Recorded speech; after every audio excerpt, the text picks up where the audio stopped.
नमस्कार, मैं हूं doctor Ruchi Bhardwaj, Ayurveda fertility expert and Ayurveda consultant. So आज का टॉपिक बहुत इंटरेस्टिंग है। जैसे कि नाम से पता चल रहा है कि कैसे बाजरा खाने से आपकी इनफर्टिलिटी की समस्या दूर हो सकती है। हाँ जी, आप लोगों को पता है कि यूनाइटेड नेशन ने ये आने वाला ईयर 2023 मिलेट ईयर के रूप में घोषित किया है, इंटरनेशनल मिलेट्स ईयर। यानी कि सबको प्रेरित किया है कि मोटा अनाज खाना शुरू करें और अपनी बीमारियां भगाएं। सेम ये मोटा अनाज खाने से, बाजरा खाने से हमारी इनफर्टिलिटी की समस्या भी दूर होती है और हम अपनी फर्टिलिटी को जल्दी अचीव करते हैं। हाँ जी, हमारे माननीय प्रधानमंत्री जी शुरू से इस चीज पे, इस पूरे साल पे जोर दे रहे हैं कि आप मोटा अनाज खाना शुरू कीजिए। और उनके लाइफस्टाइल से भी पता चलता है कि वो भी अपनी डाइट में जौ, जवार और रागी का आटा और मोटा अनाज यूज करते हैं। जैसे कि हमारे पुराने एंसेस्टर्स थे, वो भी, जितने हम नॉर्थ इंडियंस होते थे तो ज्यादातर यहाँ पे मोटे अनाज की खेती होती थी। और हमारी डाइट में, क्योंकि हम लोग 6 के 6 सीजन को अच्छे से देख पाते हैं, विंटर्स भी आती हैं, बारिश भी बहुत अच्छे से होती है, गर्मी भी बहुत अच्छे से पड़ती है, तो ये सारे सीजन जब हम देखते हैं तो उसी के अकॉर्डिंग हमारी डाइट थी, हमारे एंसेस्टर्स की। हम देखते थे वे खेतों में काम करते थे और बाजरे की रोटियां खाते थे, बट उनको कोई डाइजेस्टिव इश्यूज नहीं होते थे और उनकी बॉडी में कोई थकान नहीं होती थी, उन्हें कोई सप्लीमेंट्स लेने की जरूरत नहीं पड़ती थी। और अब हम लोग इतने हैवी महंगे सप्लीमेंट्स खा के भी यही है। सेम इनफर्टिलिटी की समस्या में हर फीमेल इतने महंगे महंगे जिंक खाती हैं, मैग्नीशियम कैप्सूल्स खा रही हैं, फॉलिक एसिड खा रहे हैं, और वो सारी चीजें हमारे मोटे अनाज में मिलती हैं। हाँ जी, जो हमारा बाजरा है वो इतना हल्का होता है खाने में, आयुर्वेद में उसको मधुर रस और उच्चबल होता है, और बहुत इजीली वो हमारे एंजाइम्स को भी एक्टिव करता है। और सबसे अच्छी बात जो है वो लो ग्लाइसेमिक इंडेक्स का होता है। यानी कि आपके जैसे ही हम बाकी कोई अनाज खाते हैं मोटे अनाज के अलावा, तो वो बॉडी में शुगर लेवल को पीक करता है, बट बाजरा हमारी बॉडी में शुगर लेवल को मेंटेन करता है। सो डायबिटिक पेशेंट, स्पेशली इनफर्टिलिटी की समस्या में महिला जो है पीसीओडी से जो ग्रस्त होती है, उनको उनकी बॉडी इंसुलिन रेजिस्टेंट हो जाती है।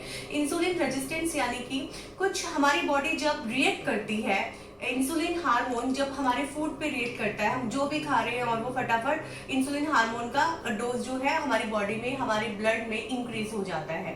सो पीसीओडी में जो ये समस्या है, ज्यादातर हम पीसीओडी फीमेल्स का या इनफर्टिलिटी फीमेल का सीरम इंसुलिन करवाते हैं, तो उसमें लेवल जो है उनका हाई मिलता है। सो जैसे ही वो अपनी डाइट में चेंजेस करती हैं, आयुर्वेदचार्य या न्यूट्रिशियंस जो आजकल बता रहे हैं उनको फॉलो करती हैं, तो हमने देखा है कि ना सिर्फ उनका लेवल मेंटेन होता है, बल्कि कुछ टाइम बाद वो नेचुरल कंसीव कर जाती हैं।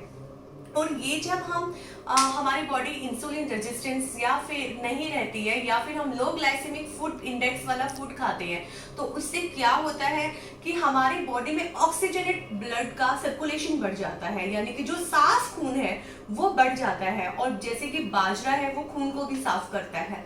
और जब हमारी ओवरीज की तरफ तक वो अच्छे खून का दौरा जाएगा तो ओवरीज अच्छे से स्टिमुलेट होगी। जैसे कि बोलते हैं ना, हम अच्छा पानी पिएंगे तो शरीर पे बाल, स्किन अच्छी होगी।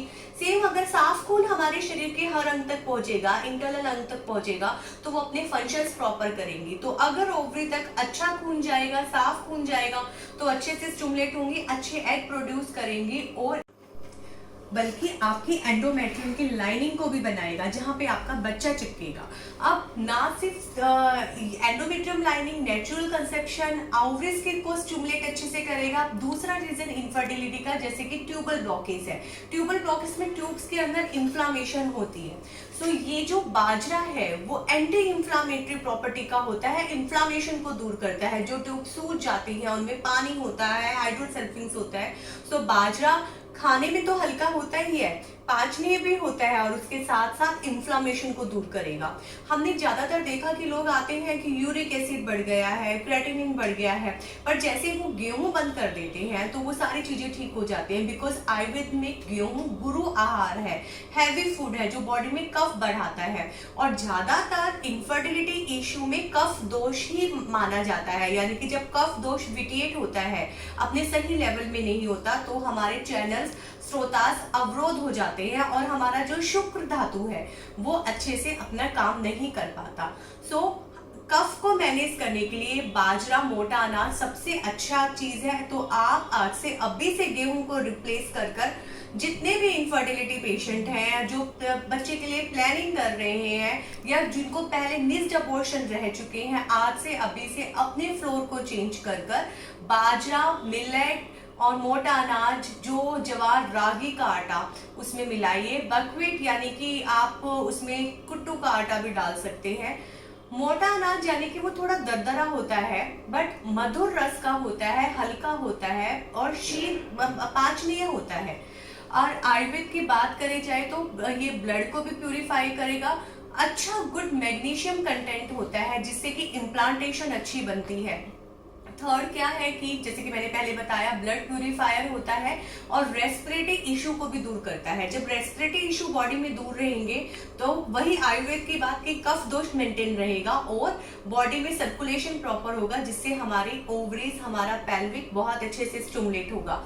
सो आज से अभी से आप ये मोटा अनाज शुरू कीजिए और हमारे माननीय प्रधानमंत्री जी का जो आगे यूनाइटेड नेशन ने जो अपना ध्येय बनाया हुआ है 2023 मिलेट ईयर, इसको हम सब मिलकर कंप्लीट करें। धन्यवाद।